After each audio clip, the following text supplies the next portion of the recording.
where Thomas Markle is still rehabilitating, having begged his daughter publicly for a visit or a phone call. What possible excuse could these two have, Meghan in particular? Daddy, I have a new boyfriend.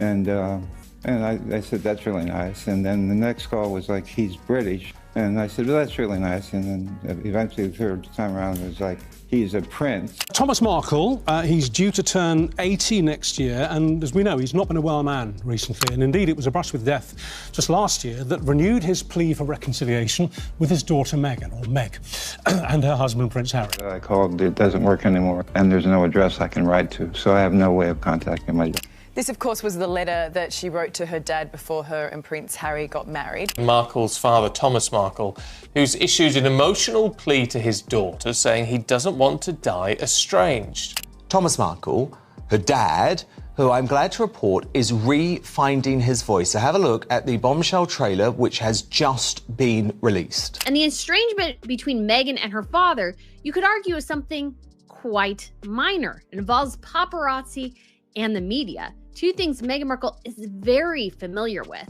And I think she's taking advantage of a very weakened man and getting him to say things that you just shouldn't be saying on television. And Meghan's half-sister as well, with whom she's had this long kind of feud, also fills that gap and speaks. And really, it should be Meghan controlling the narrative on this one. What if the woman the whole world watched walk down that aisle was living a lie? Not a small one, a massive, carefully buried secret that the people closest to her were forced to take to their graves. Meghan's own father, Thomas Markle, says he knows exactly what that secret is, and he's finally ready to talk. I guess heartbroken. I'm very upset about it as well, because this is a cruel thing to do to a grandparent. This man has been mocked, ignored, and thrown away like garbage. He's 80 years old. He survived a heart attack. He survived a stroke. And he has absolutely nothing left to lose. So when he decided to speak, he didn't call a lawyer. He didn't sell his story. He didn't even post online. He just sat down, looked straight into a camera, and let it all out. And what he said, it changed everything. That Harry and Meghan might end up suing you for something you say, given you know they're very friendly with their lawyers, aren't they? Well, they can sue me. He says Meghan had a hysterectomy at 19 years old. Stop. Read that again. This isn't some random person with a grudge.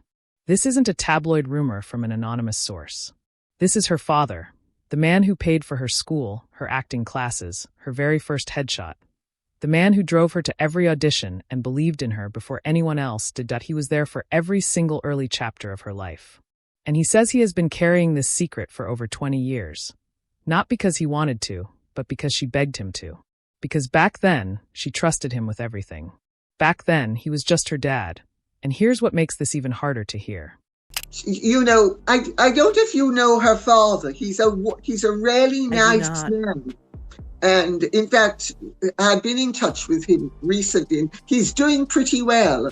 And that's so wonderful to hear. He is doing well. His attitude is wonderful. You know, This isn't a stranger. This isn't someone who met her once and wants clout. This is the man who paid for everything. Her school, her acting classes, the very first headshot that started it all. He drove her to auditions. He cheered for her when nobody else was watching. He was the reason she even believed the dream was possible. He was in every single early chapter of her life. And he kept her secret for over 20 years, not because he had to, but because she asked him to. Because she trusted him completely. Because back then, he was just her dad. Because she hasn't spoken to her brother, Thomas Markle, or her sister, Samantha Markle, or her father, Thomas Markle Sr., for something like 6-7 years. Hasn't spoken to them at all. They've been completely cut off. But then something shifted. The more famous Meghan got, the more invisible Thomas became. And it didn't happen all at once. That's what makes it so brutal. It was slow, calculated. Fewer phone calls, missed birthdays, a cold, strange distance creeping into the rare moments they did speak. Like she was slowly turning down the volume on her old life. And then one day, the volume hit 0. No explanation, no goodbye, just silence. His name vanished from her interviews, from her documentaries, from the carefully polished story she was selling to the world. She was out here telling everyone how authentic she was, how vulnerable, how real, while the man who actually knew her real story was being quietly deleted from the picture. When Meghan first cut him off, kept speaking to the press and doing interviews with the TV, because A, he was desperate to get through to his daughter and she cut off all his calls, and B, I'm afraid he did probably take payment for some of those interviews. Now, really, anyone as bright as Meghan, she is a formidable, bright woman. And Thomas, he said nothing. He watched from a distance as she became a Duchess, a Netflix star, a global brand. Every time someone asked him about her, he protected her. He stayed quiet. He took the hits. He covered for her, even when she was doing everything she could to make him disappear. But here's where everything changes. He's 80 years old. He's had a heart attack. He's had a stroke. He sits alone in a house while grandchildren he has never once met are growing up on the other side of the world. As this was all going on, he then had 2 heart attacks, I think it was, and was admitted to hospital. So his health started to take a big downward turn then. And, they've never spoken to each other again. And in fact, Meghan wrote him this big letter. I think it was that August off the top of my head. He wrote a letter from his hospital bed, poured his heart into it, sent it off, and heard nothing back. Not from Meghan, not even from Harry. Complete silence. And somewhere in all of that pain, the reason to stay quiet just ran out. He's not doing this for money. He's not doing this for fame. He's not trying to burn anyone down. In his own words. What he has been carrying for 20 years does not deserve to die with him. And what he knows, it goes way deeper than just one medical secret. Much deeper. Meghan's relationship with her father really is beyond repair. He's just let her down too many times. There's way too much animosity here. And because of that, Meghan cut off contact with her dad after she married Harry. He's never met the prince in person, although they did speak on the phone years ago.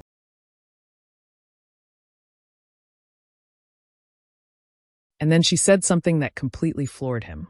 She allegedly asked him to destroy every single medical document connected to her early adult years. Not hide them. Not lock them away. Destroy them, every file, every paper, every record. Gone. And the way she said it, Thomas says he had never heard that voice from her before. Flat. Ice cold. Rehearsed. Like every single word had been carefully planned out long before she even picked up the phone. Like she had practiced every single word before dialing. And then she said it, the line that changed everything. No one ever needs to know what happened in that hospital. Let that sit for a moment. Because up until that phone call, Thomas had been making excuses for her, telling himself the distance between them was just the pressure of the royal engagement, the media circus, the spotlight that he kept saying to himself.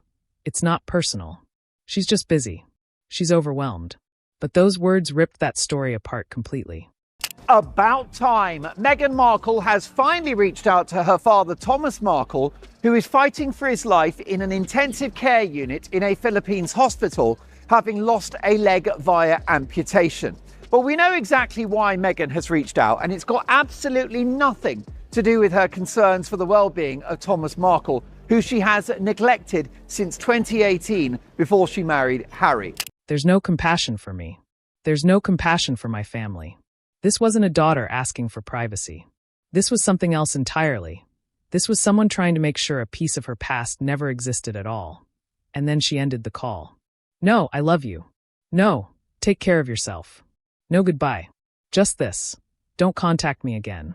If you care about me, you won't. And the line went dead. Thomas sat on the edge of that hospital bed, phone still in his hand, staring at the wall. He didn't know what to say.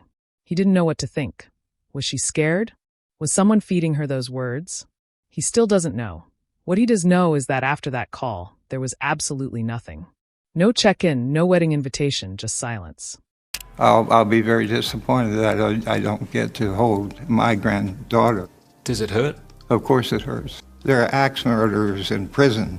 Their family comes to see them, right? I mean, I'm not an axe murderer, I made one dumb mistake, and I'm never being forgiven for it. And this show that they're on, they talk about compassion. There's no compassion for me. There's no compassion for my family. Until a cream-colored envelope showed up at his door weeks later, he held that envelope for almost an hour before he could open it. He recognized the handwriting instantly. Neat, careful, unmistakably Meghan's. No return address. Postmarked from LA, he stood on his patio in the rain, one light flickering above him, just turning it over in his hands. Something told him that whatever was inside would change things forever, so he waited, poured himself a drink, sat down, took a long, slow breath, then he opened it. 7 pages. Every single line written perfectly. No crossings out, no scribbles, no second thoughts. Thomas says it didn't read like a letter from a daughter. It read like a legal document. Cold, precise, calculated. The kind of writing you only produce when you've been planning every single word for a very long time. Thomas Markle had been so cruel to his daughter that they needed to defend her. When, of course, the absolute opposite. And let's remember that letter was written at the behest of the late Queen and the then Prince Charles as an attempt at reconciliation. The deeply personal letter was handwritten and allegedly sent by the Duchess in the months after her wedding, a wedding her father missed. And the first thing he noticed stopped him cold. She never called him Dad. Not once, not even a formal, "Dear Thomas." Just his name, bare and flat, like she was writing to a stranger. That was the first punch. The second one came just a few lines later. She accused him of chasing media attention, of betraying her privacy, and then came the line that made him read it 3 times just to make sure he understood it correctly. She accused him of holding on to things that no longer belonged to him. He wasn't sure what that meant at first. But then he reached the middle of the letter, and it became impossible to misread. She brought up the documents, and according to Thomas, she wrote exactly this. "You know which documents I'm referring to. You know what was said in those years. I'm asking you for the last time. Destroy them. Shred them. Burn them if you have to. Don't leave them for someone else to find." Earlier this year, the tabloid newspaper published an article about a handwritten letter that Meghan had sent to her estranged father, Thomas Markle. Harry has accused the paper of editing the letter selectively in an intentionally misleading and destructive way. Read that again. That is not a daughter asking for privacy. That is a threat, dressed up in neat handwriting. And then buried even deeper in that letter was the line that hit harder than anything else on those 7 pages. She wrote, "There are consequences to holding on to what doesn't belong to you anymore." Thomas took that as a warning that it wasn't loud. It wasn't aggressive, but it was crystal clear. The last page had no warmth, no "love you, Dad," no signature, just this. "I am moving forward now. This is the last time I will reach out." He sat there with 7 pages spread across his lap, rain pouring outside. He didn't cry. He felt something much heavier than tears, something permanent. And when he finally stood up, he did not reach for a lighter. He did not reach for a shredder. He packed every single document into a fireproof box, locked it, and put it somewhere safe. Not to hurt her, but because those papers were the one version of her story that she could never rewrite. Meghan Markle did manage to deliver her precious letter to her stricken hospital-bound father, Thomas Markle, via, believe it or not, the government agents, the US government agents, who I revealed yesterday, had arrived in his hospital room by his bed without any form of permission. Understand why those documents were so dangerous. You have to go back, all the way back to the summer of 2000. Meghan was 19 years old, home in California on a break from Northwestern. And according to Thomas, something was wrong. She hadn't been herself for months. Constant fatigue, severe cramping, the kind of pain that doesn't just fade away on its own. First, they told themselves it was stress, school pressure, being away from home. But the symptoms kept coming back, and eventually, the doctors said it could be something much more serious. Meghan was terrified. She didn't want anyone to know. She grabbed her father and made him promise. "Don't tell Samantha. Don't make this a big deal. Just help me get through this quietly." And that's exactly what Thomas did. He paid for everything himself. Cash, no insurance, no paper trail, just a father doing whatever it took to protect his daughter. Who is one of Meghan's favorite go-to paparazzi, he got in touch with Samantha and said, "Oh, I can organize for your father to get some good publicity and not be humiliated the way he's been by the press." And because I know this from Samantha and Thomas Sr. And so Thomas Sr. wasn't interested. Samantha talked him into it, thinking she was doing a great favor for her father. The clinic was small, private, tucked away in West Hollywood, the kind of place that didn't even put its name on the front door. Meghan was checked in under a fake name. Patient 1472. No last name, no connection to anyone, just a number on a file. Thomas was supposed to pick her up when it was over. So he showed up, walked down that hallway, and stopped dead. Meghan wasn't alone. Standing right next to her was a woman he had never seen before. Short dark hair, designer sunglasses, one hand gripping Meghan's shoulder like she owned the place. Thomas assumed she was a nurse, maybe clinic staff. But then Meghan looked up and saw him, and the look on her face was not relief. It was not pain. It was pure panic, like she had just been caught doing something she was never supposed to be caught doing. Nobody said a word. The mystery woman looked away, and they all moved through that hallway like nothing had happened. Like everything was completely normal. It wasn't until weeks later that Thomas found out who she really was. Someone connected to Meghan's early days in Hollywood. A name Thomas refuses to say on camera. Not because he's scared, but because, in his own words, she's still out there. She's still active, and she knows exactly what happened in that hallway that day. None of this makes sense. So you don't think it's possible that you're to blame? If I am, tell me why and how, and I'll fix it. I'll try to fix it. But I don't know why or how. But here's the part that nobody talks about. While Thomas was standing there in that hallway, completely frozen, he was fumbling with his phone trying to call Samantha. Just a vague update, nothing specific. But instead of hitting the call button, he accidentally hit the camera. He didn't even realize it until days later when he was scrolling through his gallery. And there it was, a blurry accidental photo, but clear enough to see everything. Meghan, the mystery woman standing right beside her, a nurse at the far end of the hallway glancing toward them, time-stamped, dated, placing Meghan at that exact clinic on that exact day. He never meant to take it, but he kept it.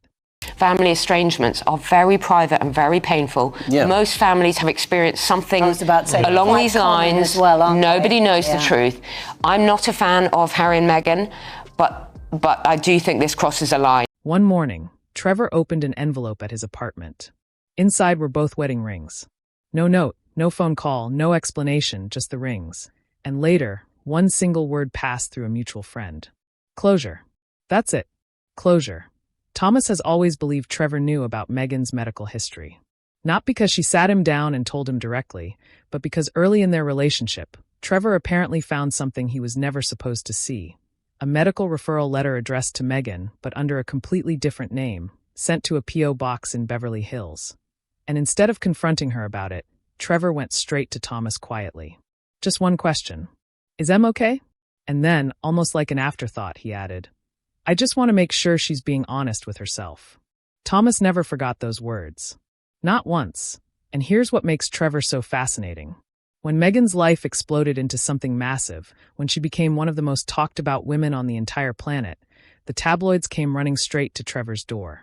Every single outlet wanted his story, his version, his side of who Meghan really was before the titles, before the Netflix deals, before all of it. And some of those offers were serious money.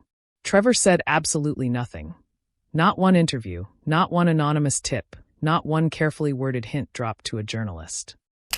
One that he will have to adapt to living with for the rest of his life. We here at The Nerve, you and I, Lady C, we don't forget. We have very long memories, and we are pulling. For years, everyone assumed that was just dignity, class, staying above it all. But Thomas doesn't think so. Thomas thinks that silence was something much heavier than dignity. And then came the toast.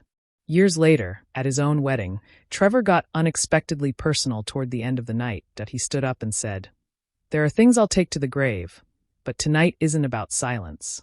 It's about finally breathing again. Nobody in that room said his voice was steady when he said it.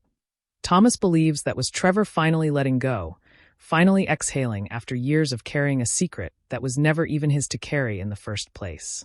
Restore his dignity was really a bagatelle compared to what they've done. And how dare she think that her father should be put in this invidious position? I don't think he has anything to do. I think it's up to her, and I think she ought to hurry up and do it.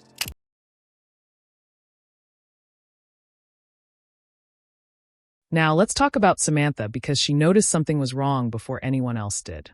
That summer, Meghan completely vanished. No calls, no visits, zero contact with the family for nearly 3 weeks straight. Everyone assumed she was just busy staying with friends, decompressing after the school year. But something felt deeply wrong to Samantha. The silence had a different feeling to it.so, she asked Thomas directly. He told her Meghan was going through something and to leave it alone. Samantha didn't leave it alone. She drove to an address Thomas had casually mentioned, a small private women's clinic on a quiet street she had never been down before. No name on the building. She walked in calm, acted like she was just inquiring about a consultation, and then she looked down at the reception counter. There was a file sitting right there in the open, and the name on it stopped her cold. Not Markle, not Meghan, but M. Grant, a name that Meghan used in online chat rooms when they were teenagers. A private little inside joke between two sisters. A name that had absolutely no business being on a medical file in a clinic that Meghan had never once mentioned to anyone. And obviously morally not ideal to be cutting off your father. And he famously carried on paying her student loan when he was out of work, and she was working on Suits, her legal drama, getting thousands and thousands and thousands of pounds an episode. And now, of course, she lives in a $9 million house and is married to a prince and is raking in money from Netflix left and right. Everyone assumed she was just busy, staying with friends, decompressing after the school year. But something felt deeply wrong to Samantha. The silence had a different feeling to it. So she... Look, he's got his own unique style. I can understand why Samantha Markle doesn't want this turning into a circus, but obviously he's under a lot of pressure too. And Meghan's half-sister as well, with whom she's had this long kind of feud, also fills that gap and speaks. And really, it should be Meghan controlling the narrative on this one, and it should have been all along. And it must be, it's a really bad sort of cyclical problem, because what happens is Thomas Markle Sr., when Meghan first cut him off, kept speaking to the press and doing interviews with the TV because he was desperate to get through to his daughter and she cut off all his calls. Now let's talk about the clinic, because this is where the story gets really unsettling. Lyant Women's Wellness Center, a small, ultra-private facility that served Hollywood's biggest names for years. Actresses, executives, their families. The moment you were hired there, you signed away your right to speak. You didn't talk about who walked in. You didn't talk about who walked out. You didn't talk about anything that happened in between. Discretion wasn't just a rule there. It was the entire reason the place existed. For years, it operated completely under the radar. No attention, no scandals, no problems, until journalists started asking questions. When journalists started showing up in 2024, what they found was not a normal medical clinic. Private security at the gate, tinted windows, a freshly posted warning sign, making it crystal clear that visitors were not welcome. One reporter asked a simple question about a patient from the early 2000s. A nurse inside threatened to call the police. Another journalist tried a completely different approach. Sent 4 separate emails posing as a prospective patient looking for routine services. Not one reply came back. Not even an automated response. Nothing.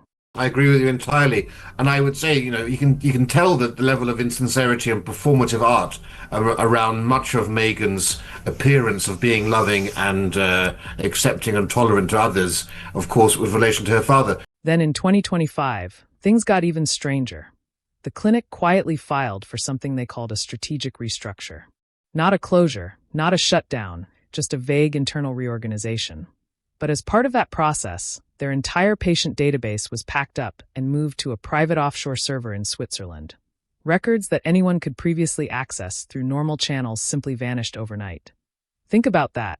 Why does a small Hollywood wellness clinic need to move its patient records to Switzerland?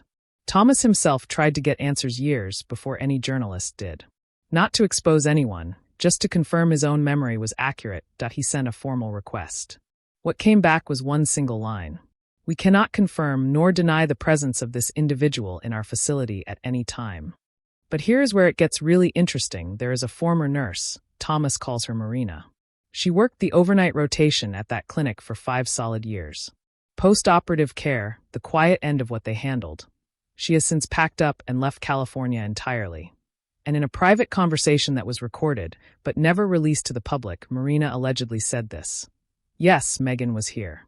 She was young, scared, and she left with more than just a scar. When pressed to say more, she went completely silent. Thomas says he spoke to Marina himself in 2023. She remembered Meghan clearly, described her as intense, withdrawn, nervous in a way that stuck with the entire staff long after she was gone. And then Marina mentioned one more detail that nobody had brought up before. The person who came to collect Meghan that day was not family. They walked her straight out through a side exit. No sign-in, no questions asked, just gone. Well, you don't go to the Royals, you pick up a telephone and you call the doctor. That's like saying I wanted to leave the house, but nobody opened the door for me. It's stupid. Meghan's been very open about her mental health struggles. Yes. Do you consider yourself partly to blame for her suffering? Maybe to some percentage, but I was there at any time. She could have picked up the phone and called me at any time. She has my phone number. A clinic that refuses to speak. A nurse who remembers everything but says almost nothing. Patient records locked away on a server in another country. All of it connected. All of it pointing back to one scared 19-year-old girl in a Hollywood hallway that nobody was supposed to remember.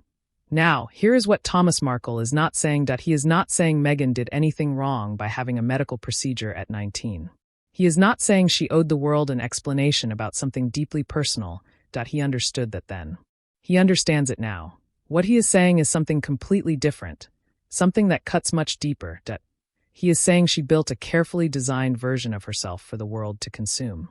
A version that screamed vulnerability, authenticity, raw honesty. A woman who stood in front of cameras and told everyone how real and open she was, while the people who actually knew her true story got quietly and deliberately erased. Not because they did anything wrong, but because they knew too much about the chapters she decided the world would never see. Now look at everyone connected to this story and ask yourself one simple question.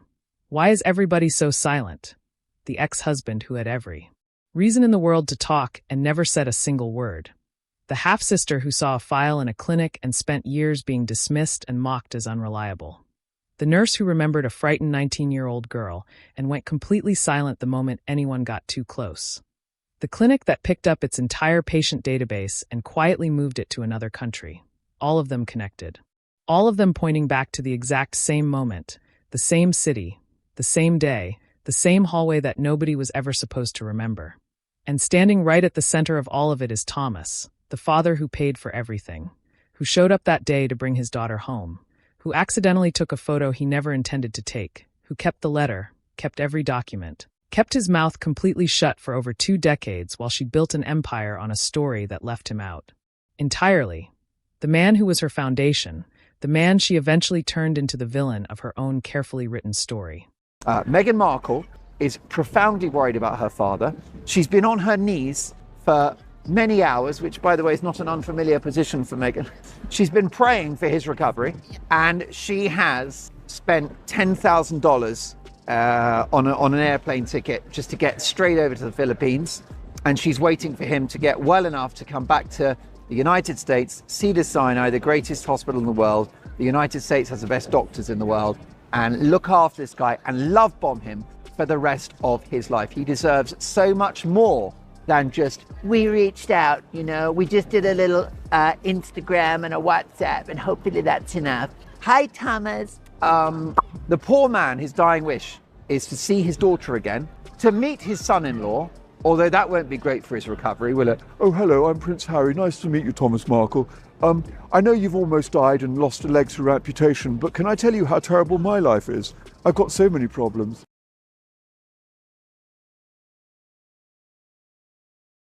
He is not asking for a reconciliation. He gave up on that hope a long time ago. What he wants now is something far simpler. He does not want to be remembered as the liar. He wants at least one version of events to exist somewhere that did not get filtered through a publicist or shaped inside a production company first. Is he bitter? Almost certainly. But here is the question nobody wants to answer. Does bitter mean wrong? Because secrets kept this long by this many people across this much distance do not simply vanish. They sit in fireproof boxes. They hide on servers in other countries. They live quietly inside the memories of nurses who worked overnight shifts 25 years ago and never forgot the frightened young girl they saw walk out through a side exit. And no matter how deep you bury something, no matter how many people you silence, no matter how perfectly you rewrite your own story, eventually it finds its way out. Thomas Markle says he is completely done waiting for the right moment. As far as he is concerned, this is it. If this story hit different, you already know exactly what to do. Like the video, subscribe, and turn on notifications. There is a lot more coming, and you do not want to miss what we are getting.